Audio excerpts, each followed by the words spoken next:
Welcome guys to my E63s. I think it was overdue a video of some sort. I mean, I've had it 4 years, done a lot of miles in the car, sort of near end ownership really. So I thought I'd just do a quick video, just give an overview of the car. Perhaps it can help somebody looking for an E63 in the future. So yeah, so hands down, I mean, I may as well start the summary straight away. Hands down, the best car I've owned. I've had a couple.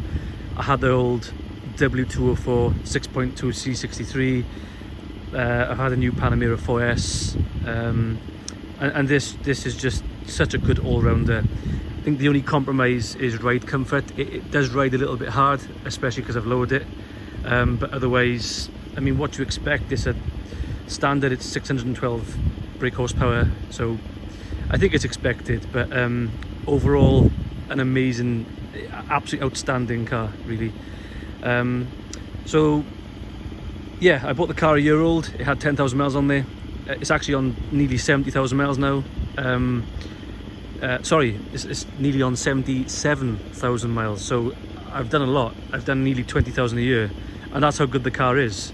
It's a sort of supercar, luxury car, family car, all in one, so it's quite hard not to use it on a daily basis. Most obvious option, the over standard that you can see, is the Hyacinth red paint, which I think really sets off the E63. It suits it.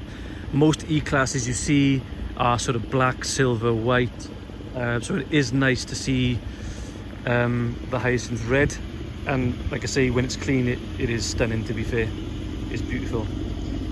It's got a sort of metallic, almost like a pearl, and it does clean up really nice. That's beautiful. Really glad I held out for a red one, basically. Other options the car has are the 20-inch forged wheels, so that's these there, find my finger. Satin black, diamond cut lip. I think they suit the car really good. There was on the E63, I think some S's, early S's had them as well, the 5-spoke 20-inch wheels. I much prefer these. They do look very good in the silver finish as well, so yeah. The other thing this has is the night pack. So that is gloss black accents around the lip, these canards here. Obviously the wheels are part of the black pack or night pack. These black sills here. Gloss black mirrors, black surround, window surround, and the gloss black diffuser, which is that there. Weirdly, they left this chrome, which I personally think should have been part of the black pack or the night pack, so I've had that wrapped. Well, I actually did it myself, not the best of jobs, but yeah, I had to go myself during the first lockdown, and I think the car looks really good.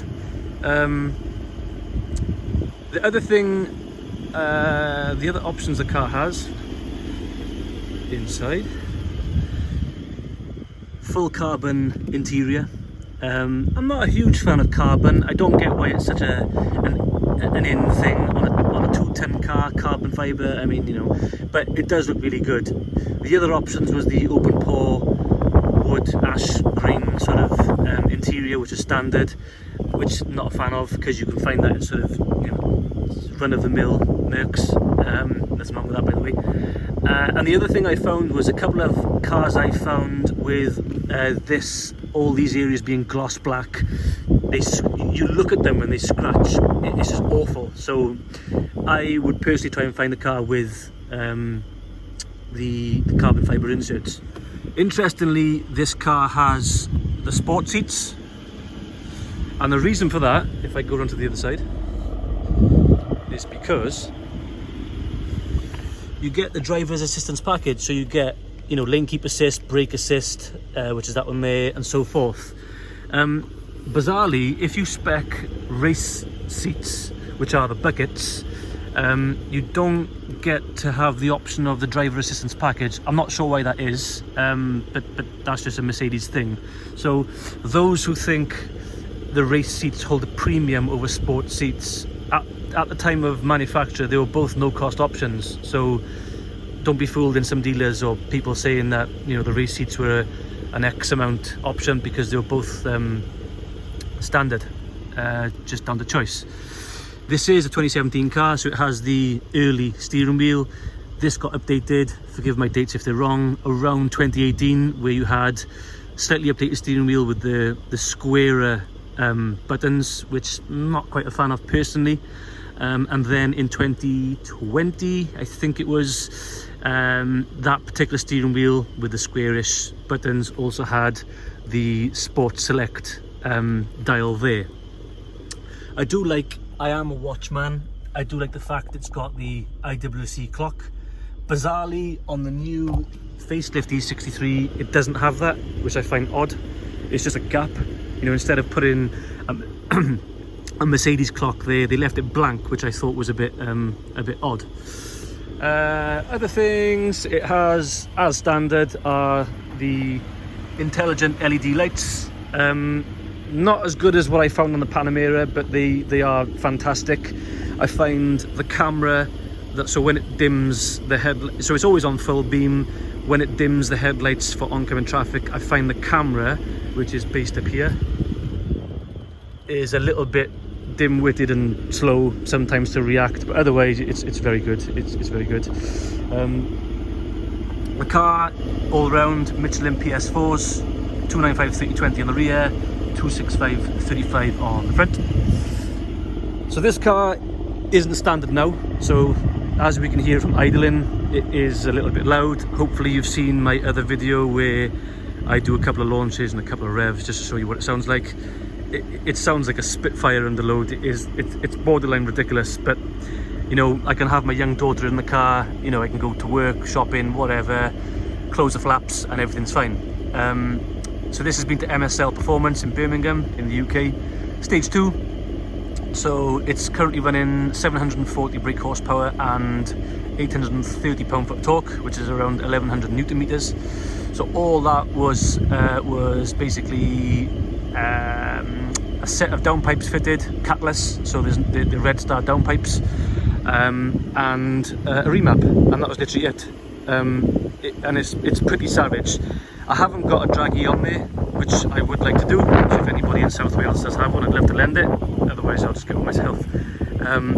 I predict, looking online, the 100 to 200 is around mid sixes, I'd say. I mean, I'm guessing. It doesn't have the CPC module. The CPC module is another standalone ECU. That was on the cards, but that opens up a bit more horsepower, gets rid of VMAX limitations and so forth. I just wanted to keep the car as sort of problem-free as possible, and I like the power as it is. It's savage. It'll spit flames if you want it to. It's perfect as it is. Pardon that alarm, it's getting on my nerves. But yeah, I'm sort of at the end of ownership. It's sort of, you know, I'm nearly 4 years in. I've done a lot of miles in the car, and I think it's best to get out of ownership while I'm happy and I love it, and you know, it doesn't owe me anything. But you know, life is short. I am a proper petrol head. I am a very big car enthusiast, and I'd like to try something else. I'm fortunate enough to have a company car now, hence the car, the E63, isn't used as much, which does mean I may get a little bit adventurous in what I choose next. 991.2 GT3, 991.1 GT3 RS in ultraviolet, AMG GTR, AMG GT63, but again very, very similar to this. And to be honest, I still have a G-Wagon itch that I need to scratch, which is the current shape G63. Yeah, I've done the fast car thing and I've loved it, but I do fancy a change. Audi RSs, the BMWs, they don't do it for me. The only car I would change from this is perhaps an M5 CS, but they're the big bucks for what they are. So yeah, we will see. But yeah, this video is overdue, so thank you for watching, and I'll see you soon. Cheers.